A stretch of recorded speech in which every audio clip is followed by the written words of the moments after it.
डांग दरबार परंपरा एक सदी से भी ज्यादा समय से शाही गरिमा और आदिवासी पहचान का प्रतीक रहा है।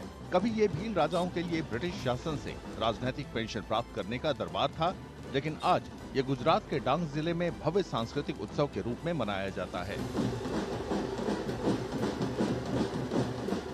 9 से 12 मार्च तक चलने वाला त्योहार एक बार फिर आदिवासी विरासत, इतिहास और उत्सव को साथ लेकर आएगा। डांग दरबार थाय छे, राज्यना मंत्रीश्रीओ, राज्यना राज्यपालश्री आवे छे अने मानभेर डांग दरबारનું ઉદ્ઘાટન કરે અને માનભેર અમને પેન્શન એનાયત કરે છે અને ડાંગના રાજાઓ, પ્રજાઓ અને સરકારના પ્રતિનિધિઓ અમારું સ્નેહ મિલન થાય છે। डांग दरबार की शुरुआत 1842 में हुई थी, जब ब्रिटिश शासन ने भील राजाओं को जंगल पट्टे पर दिए थे। इसके बदले में उन्हें भव्य दरबार में हर साल पेंशन दी जाती थी।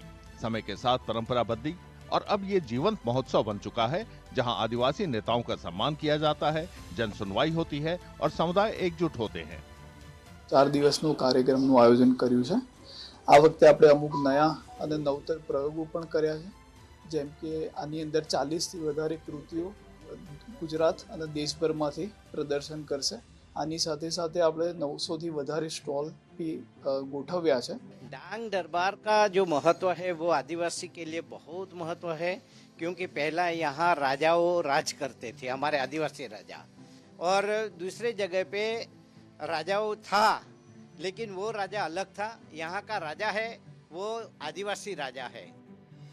डांग दरबार आदिवासी नृत्य, संगीत और रंग बिरंगी परंपराओं का अद्भुत संगम है। हवा में कहालिया और तड़पुर जैसे पारंपरिक वाद्य यंत्रों की धुनें गूंजती हैं और पारंपरिक परिधान में लोग घेरे में तालबद्ध नृत्य करते हैं।